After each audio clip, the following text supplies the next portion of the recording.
Hello, everybody. Welcome to this month's episode of OPSWAT Academy webinars. This is a very special month. This is Cybersecurity Awareness Month, and I'm Nate Medeiros, manager at the OPSWAT Academy platform. I'm thrilled today to have as a guest speaker Irfan Shakeel, the VP of Training Certifications. Irfan, do you want to introduce yourself and tell the audience a little bit about your experience in the industry? Nate, first of all, thank you for having me today. And I'm so excited to be the part of this enlightening webinar today. And I'm so excited to see all of you guys here. And as Nate said, that my day job is to manage the training and certification services department at OPSWAT, where I deal with creating new engaging cybersecurity training program to educate our audience on the critical infrastructure cybersecurity. Apart from OPSWAT or prior to OPSWAT, I have been engaged in especially the training sector of cybersecurity for over a decade, and I have been creating content, YouTube videos, hosting webinar, participating in the webinar. So all about cybersecurity, education, awareness, and definitely look forward to have a discussion with you today, Nate. Yeah, absolutely. I'm looking forward to this one. We discussed in detail some of the options we could talk about for Cybersecurity Awareness Month. It's such a broad topic, such a broad subject. There's so many aspects of personal cybersecurity, enterprise cybersecurity, and we thought it was appropriate to call out the subject of this webinar, which is the transition and what we're seeing to a remote workforce. So, what are the implications of that in the industry? What are the implications for that for the individual?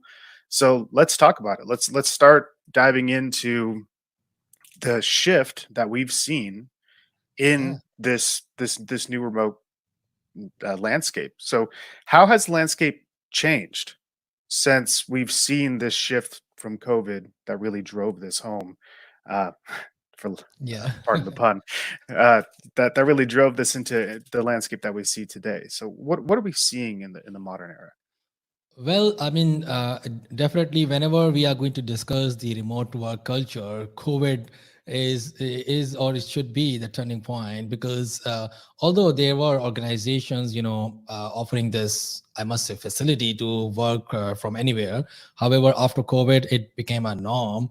Although now, since it's 2030, 2023, and some some organizations they are calling back their employees, but it's still the remote work culture is still there. And as far as the impact or how the landscape of cybersecurity changed with the remote work, I must say that it increased the attack surfaces.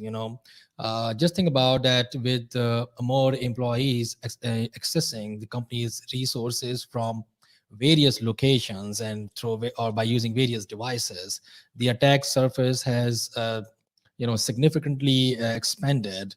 And a few other things that I would like to also mention is the importance of VPN and the problems with the VPN network, because the demand for VPN connections has skyrocketed, Right. and leading to the potential vulnerabilities if not properly managed.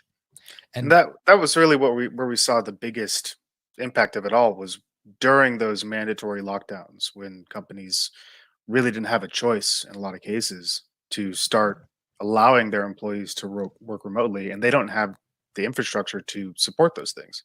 So exactly. even implementing purchasing a VPN solution and implementing it quickly, if it's not configured properly for whatever your use case is, there's still so many attack vectors that are Exactly. Organizations were not ready at that time. And due to this pandemic, they implemented this remote policy because they did not have any other choice.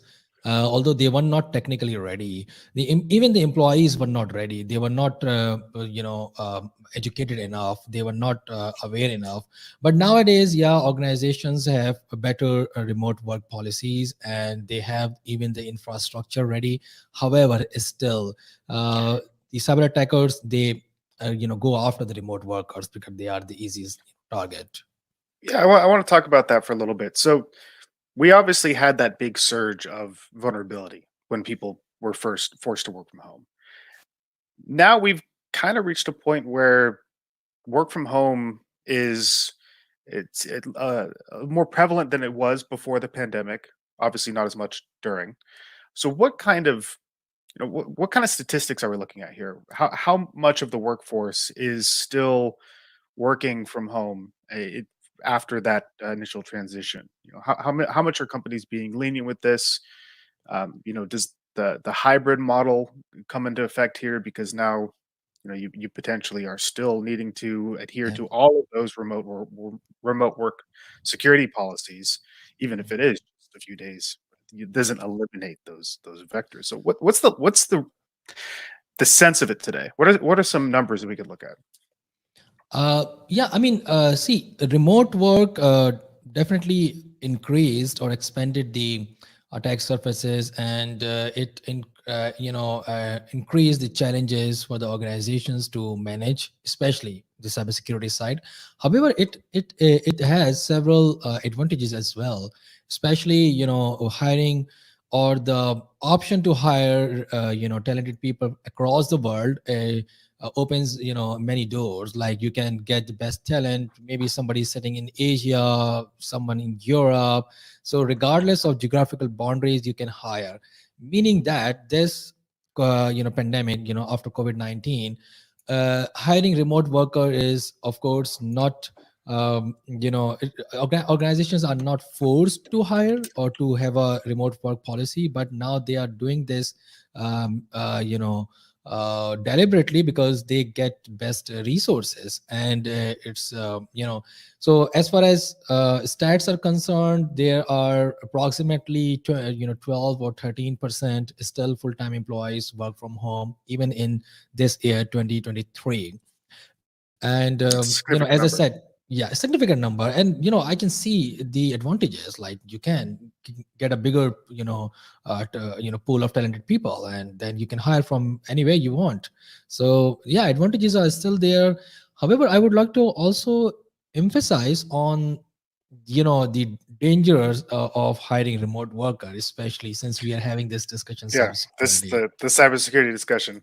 We just needed to set the stage, set the landscape, because to a lot of people, a lot of industries, now that the bans have been lifted, we're relatively back into normal society now, and nearing the end of 2023. Uh, a lot of people don't feel that same impact, but this is something that is sticking with the remote work society, Yeah. the remote work from home policies that a lot of companies are having. So those perpetuate the vulnerabilities and the challenges that were discovered when that first implemented. So in today's cybersecurity awareness, let's talk about that. What are some of the primary? We talked about these threat vectors. So what are we talking about when we're referring to an employee who took his laptop to his work for his office at home? What are the new threats that are introduced in this kind of environment? Uh, yeah, I mean, there could be, many, threads. So I would like to focus on a few most important, threads, and such as, remote work has definitely, introduced several unique threats to the organization. First of all, let's talk about the unsecured home networks. Most home networks, lack the robust security measures found in the traditional office environments, and this makes them more attractive to these cyber attacks. And one more important thing is using the personal devices. So many remote workers use their personal device for work, which might not be updated regularly, or might not Right. have the adequate, security software, and exposing these devices, to vulnerabilities. Yeah, and I However, remember even yeah, before COVID, the BYOD culture, the bring your own device culture, was really picking up steam right yeah, around that 2021 2020 era, right before the pandemic. And a lot of these employees from these companies were opting opting to use their own devices. And that was introducing all kinds of new security challenges because all of a sudden these admins don't have the same control over these devices Yeah, that they yeah. used to. And now you compound that with these employees are not only using a device that's more difficult for a security professional to secure, but a network that's more difficult Yeah. for a security professional to secure at the same time. Definitely. And one more aspect, Nate, and it's a very important aspect, which for me especially, and again, it's not related. It's not just related to the remote worker. I mean, be as you said, that bring your own device. Just think about the physical security. People now they love to go out. They would like to work sitting in a cafe or a coffee shop, or maybe somewhere near the beach. And just think about Right. that. These devices, if stolen or accessed, even let's say if you are sitting in your house, or I it can think be I think you accessed made by, I, yeah. I think you made a good point. I think the work from home culture, the home should be in quotes. Yeah. But even one more thing, let's say if you are sitting in your house, and your device is being accessed by someone from in your home, your siblings, your spouse, and again it's an unauthorized access. Right. I mean, and there's so many things that even Microsoft does to make your life easier that isn't necessarily conducive to a secure environment. You plug your laptop in to or are connected to a new Wi-Fi. First thing it asks you, do you want this device to be discoverable by other devices on your network? You're sitting Yeah. in your own house. You're sitting in your own home. You click yes, that's fine. And then at the same time, you set your passcode to 12345, and you're you're looking at something that wouldn't really pass a lot of compliance checks. Yeah, definitely. And sometimes, since you're using your own device, you have the administrative rights. And sometimes people, unconsciously they download this malicious program, unapproved software, for example, or any other third-party software which contains malware. So this is again very common. So organizations, if you're using your personal device to work, it's very difficult for your organization to keep on, checking your device, and to fully implement the organizational security policy. So these are Right. some. There are other challenges as well, but these for me these are the primary challenges. Yeah, if we start getting into the BYOD aspect versus the remote network aspect, this could be a 5-hour webinar talking about all the different compliance challenges Yeah, that. exactly. So I think let's try to single out a specific element of this, and let's talk a little bit more about those networks, about the actual networks that the home user is using, because from a compliance standpoint, if I'm using my work laptop, a laptop provided by me, provided to me, sorry, by my company, and I'm using this remotely, Uh-huh. then all of a sudden, all of these resources that I normally could access easily within the traditional firewall, within those network bounds, I now have to access remotely. Yeah. S- So I have to deal with remote connection software. And you mentioned VPN early. So can you talk a little bit more about what the potential risks of using something like a VPN is? Is this, are there other alternatives? Is there, we see so much cloud infrastructure now. Is that eliminating a lot of these risks? Is that putting that into a new trajectory because it's not even relying on those local networks anymore? Like, what's the general scope of this when we're talking about these I remote mean, networks? either or at the end of the day, it depends on the organization and their internal policies. Either they are enforcing using the VPN to connect to the office environment, or they are using the cloud services to let the employee upload all the data on a cloud. However, see, technologies itself are not that vulnerable. I mean, VPN, of course, there are some vulnerabilities. Cloud services, of course, there are some vulnerabilities. But these cloud services, providers, the VPN providers, they are very proactive and they often fix their vulnerabilities. The real vulnerability lies in the human. So Mhm. sometimes what happens that we do not properly configure either it's a VPN or a cloud services. So the attackers, they often utilize the misconfiguration. They often exploit these configurations. So either you're using cloud services, either or you're using the VPN services. If it's not properly configured, then you will definitely get hacked. So Right. the important aspect here is educating your employees. So the employee must know, must be able to see the anomalies in the network. They must be able to detect suspicious activities, and they must know the proper security policies, how to implement or how to work, how to follow these security policies. So these are some critical pointers. Yeah, we brought it up on the show before, and I think this is a really good example of how introducing a VPN can cause more threat vectors. The Colonial Pipeline attack that occurred in, I believe it was 2020, where nearly half of the Yeah. East Coast wasn't able to get petroleum for fuel for the gas stations, and it was for about a week. And the source discovered in the reports was that there was a they shut down the OT systems because the overlying IT infrastructure was breached. And the way that that was breached was there was a password that was leaked for VPN connection for one of the admins. Yeah. And that a particular account had keys to the kingdom and they could look into and do you can do whatever. So now that you have this golden key that if somebody gets a hold of, Yeah. previously in those kind of environments it would have been, we're talking about critical infrastructure here, we're talking about something that's closed off, oftentimes air gapped, oftentimes not even the only way to operate anything is by physically going there. Now we're moving to even these critical infrastructure facilities that have remote connections in them, Remote connections. Yeah. Makes sense. and all of a sudden somebody gets a four-letter string, whatever it is, for that VPN password, hopefully longer than four letters, but you never know. But you never know. But Yeah.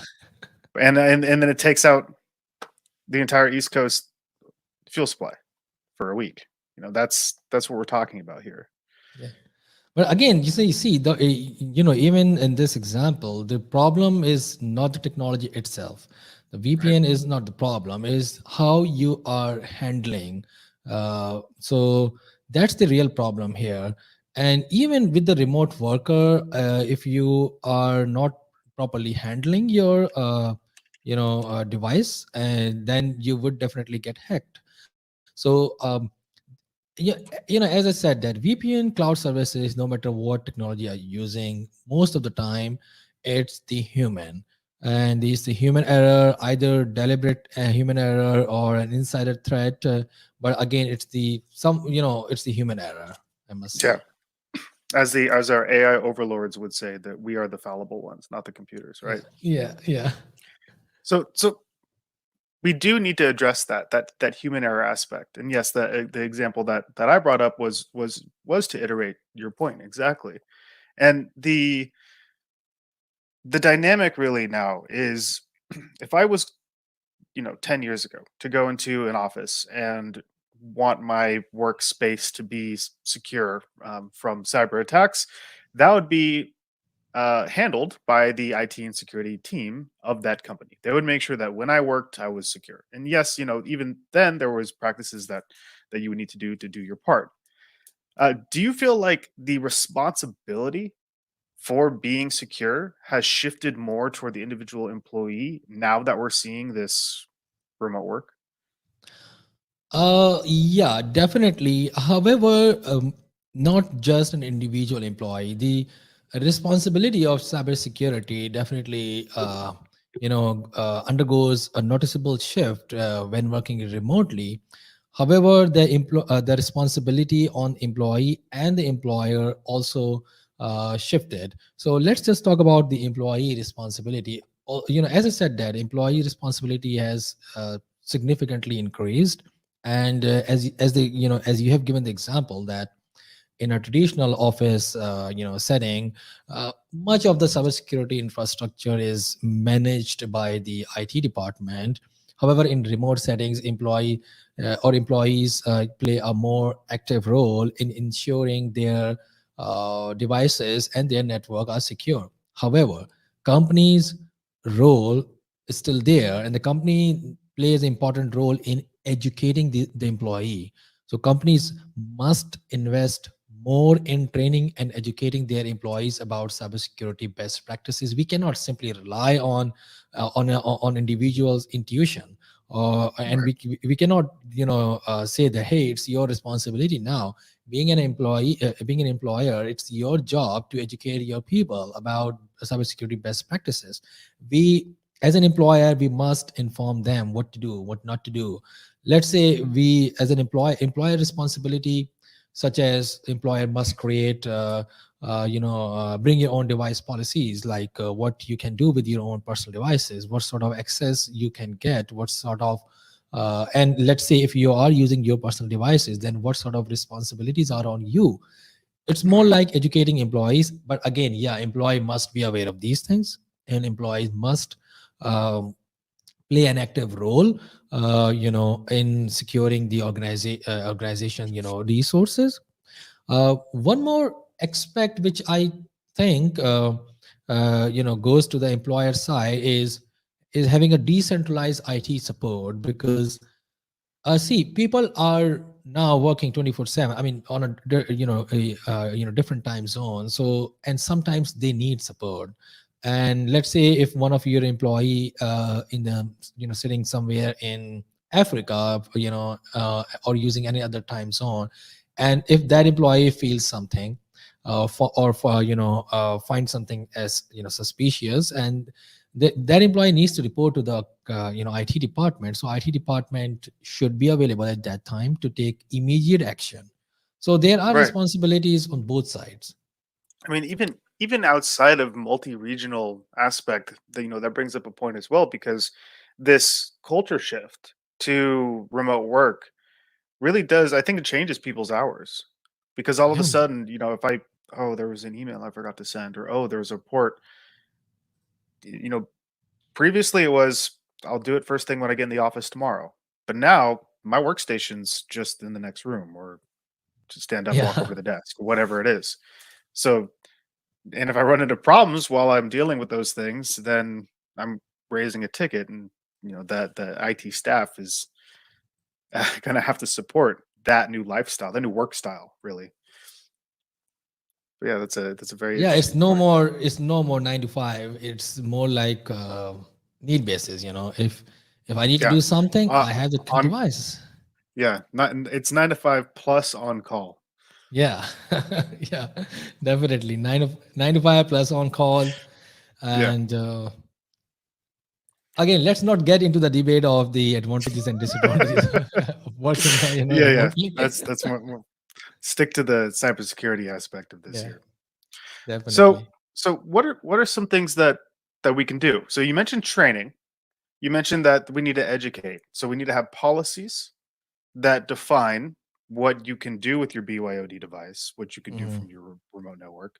mhm, You need to train users on proper personal network um, hygiene and best practices to make sure that you have strong passwords within your Wi-Fi, that you have, your work devices that are either locked down or disconnected from other device sharing aspects within your network. That you have, well, and then let's go into the final thing is, okay, you have technologies. We mentioned VPN, but are there other things that a company can do to help enforce these things? I mean, uh, see, number one is, of course, the educating the people, educating and creating these strong policies. However, individual or workforce must also must also, yeah, use their all of these educations. For example, employers, they are giving training, but what if the employee is not participating, is Right. even let's say if somebody is participating but not really implementing. So employees must also consider or themselves as a first line of defense in the cybersecurity world, because Mm, the remote worker, either it's a remote worker or even of someone sitting in an office setting, they are technically are the first line of defense. So right. because being a workforce, we often we are the first to encounter all the phishing emails and Exactly. suspicious links. Yeah, I mean, in an ideal world, the IT and security staff would have tools that could mitigate those things. In which case, if the user does fall for a phishing link or they do end up downloading a malicious file, running a Trojan, whatever it is, that the internal security of what those things are connecting to is able to flag and detect those things. And there are all kinds of tools like that. OPSWAT, for example, has its Meta Access tool, which can do compliance checks, things that are really relevant to a BYOD device, such as device encryption. I want to know if your device is encrypted or not. So if somebody steals it at the Starbucks and runs away, that I know that at least it's locked in that information secured, so that we can yeah, perform that analysis. But if I can't tell, if you don't, if I have no way of knowing as an IT or security professional that that device was encrypted, then I basically have to assume the worst, and I need to know what was on that device in the first place, what that person was working on. It's always a bad thing when a laptop gets stolen, yeah, but yeah. it's particularly bad if it's unencrypted. And And but then sorry, I just wanted to kind of mention the one thing that's with that, but then that introduces this whole new other element with the remote work and BYOD devices, where if I buy my own computer, I don't necessarily want my company installing yeah, software that tells them what it is that is running on my device, even if it is for security options as well. So there is a bit of a conflict there, conflict of interest. yeah. Mhm. See, I mean, I wanted to interrupt you at that time, but to link your example, because you have given a very decent example of, let's say, upsort meta access product. Mhm. However, we must also consider that upsort through upsort academy is working on educating people. So Right, sometimes what happens, even some malware, they bypass the modern technology. However, human, we we can see the abnormalities. We can right. sense, we can, and I must say that faster than any tool. So so educating people is Number the one. number one priority. Yeah, Yeah, number one. Absolutely. I'm just always interested also in the technologies that we can use to supplement these things, because it's very difficult. I mean, we're talking about a yeah, very difficult, even like we just kind of discovered or talked about. It's a kind of a moral conundrum. Do I make all of my employees download this software that's going to be pulling information from their device if it's something that they purchased with their own money and that's their yeah, computer, and I'm saying they can work from there? Well, that might have to be my policy, because you can lose a lot of money from a breach. You can lose a you can be it can damage people. It can damage their identities. It can damage all of these aspects. So sometimes some sacrifices need to be made in that leeway of what I cannot do with these BIO devices in order to protect people. And I think that that perspective gets lost a lot, yeah, where that it's really for the greater good of everybody. And as long as as long as we can promise you, as long as we can have some kind of evidence that says, I'm only pulling information about your antivirus, I'm only pulling information about your encryption, I'm only pulling information about the local logs for local detections of real-time protection of your malware. Excuse me. mhm. And if those things can be proven and trusted upon between that relationship of the employee and the employer, Yeah. It depends on the then relationship now. yeah, I think people would be more, Yeah, because willing to have those sometimes aspects. yeah, sometimes people, they are worried or concerned about their privacy, and Yeah, but the end of the day, as you said, that it depends on the relationship, how good your relationship is with your employer. And it's all especially with the BYOD. Let's say if you are using a corporate computer, a laptop provided by your employer, then of course there isn't Yeah, any question. Yeah, I there's mean no they question. need. Exactly. Yeah. And so maybe the policies, I mean, it always depends. The different companies are in different positions to be able to offer devices to people. It might be a more startup company that can't buy everybody laptops. They have a BYOD, policy. It's a little bit harder to implement those things. But if the company is, you have an option to take a company provided laptop, or you can choose to use your own, then your that personal device should have all the same compliance tools and technologies as the company owned one, or at least comparable Yeah. enough, because you made that decision to not use that device. You made the decision to use yours. Yeah. So And it's even let's say that if somebody is using their own personal its own personal device, then it shifts the responsibility on that individual. So right. meaning that if you are not having a company software installed to which checks the compliance, etc., then it's your responsibility to ensure that your computer or your smartphone or your tablet is up to date, is your device must have the updated antivirus solution or other security tools. If it's not connected with the company network, or if the company cannot enforce the policy or cannot check the either it's compliant or not. So that responsibility, meaning that you are taking that responsibility instead of your organization taking that responsibility. Right, exactly. Yeah, I mean, this is, we could talk the moral concepts of this, for the rest of the session, but we are approaching uh, toward the hour here. So I want to shift gears a little bit. What are some things, we talked about the shift of responsibility. So if me as an employee working remotely now, this is my, or a hybrid style, this is my new area of work. Yeah. Just fire off a couple things. What are some things that I need to do now, that are going to help my the overall cybersecurity of my network? And what are basically do some do's and do nots for me as a remote worker from I mean, as cybersecurity a remote standpoint? worker, as I said, that you are the first line of defense as a remote worker. If you are using your personal device, you need to ensure that it either it's connected with the company and it follows the company's policies, or if it's not connected, then it's your responsibility to ensure that you are not using any, software which poses a risk. And you also, your responsibility as a remote worker is to have your network protected. For example, you need to think about your Wi-Fi passwords. You need to think about that your home router in your home, it's the firmware is updated.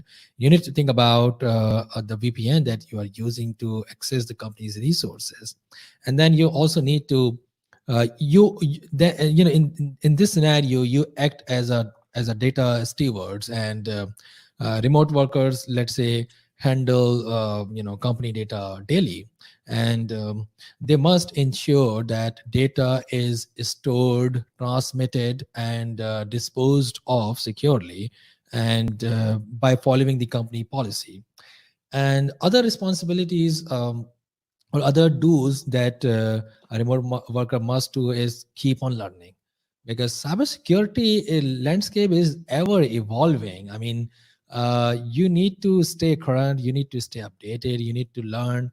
You need to be proactive to see what's happening in the industry, what sort of challenges are there, what sort of recent attacks. For example, when the attacker, they launch, let's say, a phishing attack, they sometimes, if it's not a spear phishing, then it's common, and you can read online that, hey, this similar email is spreading across the internet, and you need to be aware of this. So these are some do's that you must do. However, one more important thing is, since you are responsible, you must report whenever you find something abnormal, whenever you find that, hey, I might have been compromised Yeah, already. It is, even if you're not sure. Yeah, even if it's yeah, not sure, even if you are not yeah. sure, you must report it to the IT or the security team in your organization. Let them investigate, let them do Right. their job. However, if you if you think, if you are suspicious, just report. Yeah, those are some absolutely great things. I mean, secure passwords, keep training. Good practices. What you connect to. We mentioned that Yeah. earlier. If you're Yeah. looking to connect to a Wi-Fi at Starbucks, be very cautious of what you're actually doing on those networks. There can be devices listening for you. If your network has a weak password key, update those keys to make them more strong, so people can't guess and snoop in on your network back home. Those are some very simple things, and then outside of the standard things you have to do, whether you're remote or not, with Mhm. identifying phishing attacks with emails and those other elements. Make And sure that, yeah, those few other passwords are safe things, for yeah, VPNs too.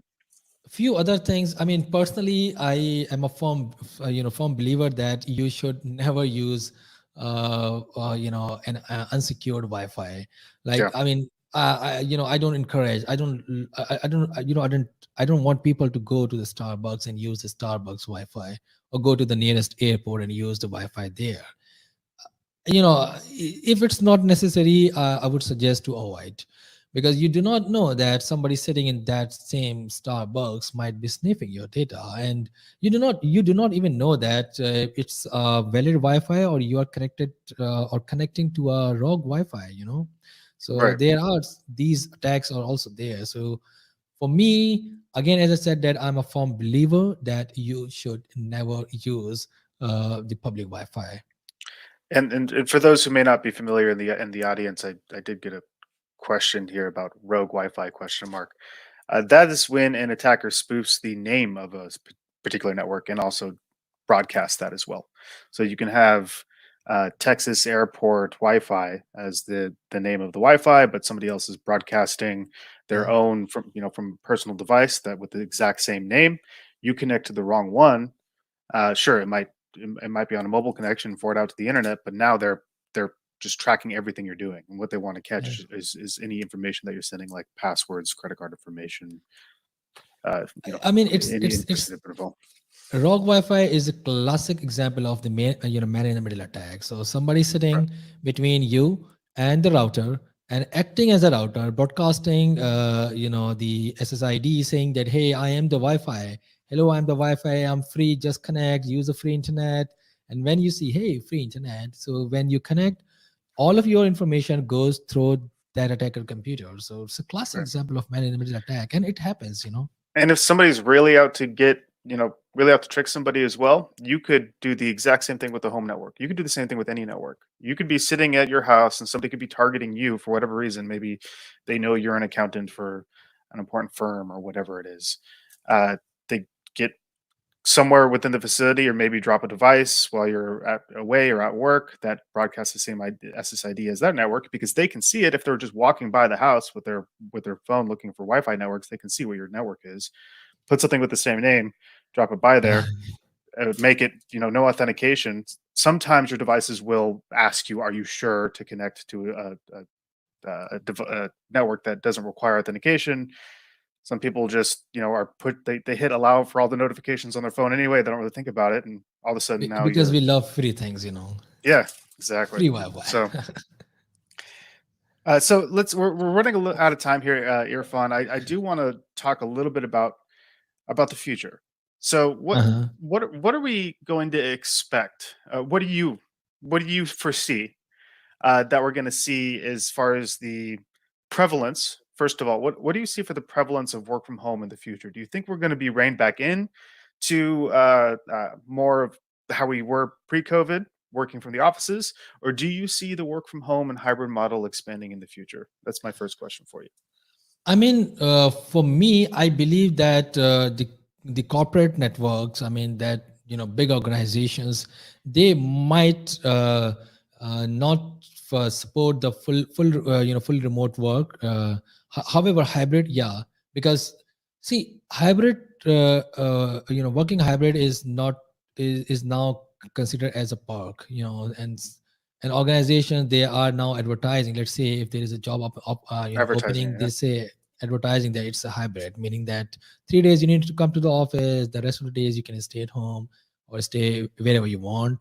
So it's a perk now. However, small medium enterprises, especially startups, they will continue supporting this remote culture. And even, I can see that there are so many startups, they are raising funds, but they do not have a proper office setup. The entire team is fully remote. So, and Yeah. it's happening, and for me, or according to me, it's going to happen, this Yeah, way. So hybrid plus remote. Yeah, I completely agree. I think that at least for the foreseeable future, we're going to at see least, yeah. this maybe stay around the way it is now or potentially grow more because, like you said, it is something that people are advertising. Whether that how much of a hybrid somebody is, do they go in the office once a month or do they go in the office 3 times a week? I guess technically that's both hybrid. Hybrid, yeah. So it's kind of, there's some leeway there for how much remote work we're talking. Yeah, Uh, and it but with also, yeah, and it also depends on the nature of your job. right. Sometimes you are required there, sometimes you don't. So it depends. So with that said, that we do see that this is sticking around. Do you see that this is going to make any significant changes in the foreseeable future for how cybersecurity is approached within organizations? Is this going to be a massive policy shift in order to accommodate this new work style? I believe that organizations have already adopted the policies, to support remote worker. What I can sense is, of course, it's a continuous learning even for the organizations. So it Mm, might evolve, and however, the policies are still are already there. So let's say if you're working remotely, most of the organizations, they have the cybersecurity policies for the people who are working remote. And what I can see, based on the new attacking vectors, they might introduce new policies, they might alter the existing policies. So it all depends on the attacking vectors. For now, yeah, it's an evolution. So we are evolving. We are going in hybrid or a full remote setup. Similarly, the security policies are also evolving. So, what do you think is the weakest link of that evolution process? Where, the organization moves, the end user transitions. Having proper cybersecurity means that every part of your chain is progressing alongside every other part of your chain. If any one of those areas stays weak, the entire thing breaks. The weakest link. I So, mean, which of those do you think do you see having the hardest time? there is a saying in the cybersecurity security domain that human are the weakest link, Yeah, and in, humans. in, in cybersecurity chain. And no matter how strong your policies are, no matter how strong or how smart tools you are using, if it's not properly managed, if your workforce, they are not properly following the policies, so at the end of the day, the weakest link is again human. However, my opinion says that, yeah, human, they are this weakest link in cybersecurity, but they are also the first lines of defense if So, trained what can properly. we do? What can we do to train them properly? What are some methods that we can do to shore up that weakest link? I mean, first of all, we all know that organizations, they are using security awareness training. I mean, they are enforced to do this because of the compliant requirement, etc. But are your workforce really taking these trainings seriously? We need to test this. We need Right. to we need to create the engaging cybersecurity awareness or training content. Nobody wants the boring PowerPoint slides and MCQs. They want to learn, but in an engaging way, through games, through challenges. So first of all, we need to change the way we train our employees. We need to adopt more user friendly and engaging way to train our employees. We need to do a lot of fun activities and hosting CDF in the organization. Let's say this cybersecurity awareness month. I know that so many organizations, they are hosting many CDFs and they are awarding their employees, but still I do not see this on most of the organizations. There are only few they are doing this. So we need to Right. create more engaging content. We need to engage with people. We need to ensure that they are participating. We need to also judge the KPIs of all the cybersecurity awareness training. So incentivize, give them incentives. So let's say if if somebody is reporting suspicious activities, or let's say if somebody is not failing in a phishing test, give them something, a gift. Right. So encourage them. There are many ways, many tools to encourage your employees to take part in the security awareness training, not just take part, to take it seriously. Great. I think that is an excellent standpoint, and that's something that we in the training field of OPSWAT really like to adhere to. We love to encourage all of you that are on the call to visit OPSWATacademy.com. You can learn a lot about these threat vectors from anything from mundane devices like USBs, all the way from network-oriented attacks through proxy servers. You can Yeah. find all kinds of topics on OPSWATacademy.com. We highly encourage you to go and enroll if you haven't. This has been a great session, Irfan. I think we covered a lot of excellent topics relating to remote work in the modern industry. And thank you, everybody, for joining. We'll see you next month. Great. It was interesting. Thanks, Nate. Thanks for having me today. Take care, guys.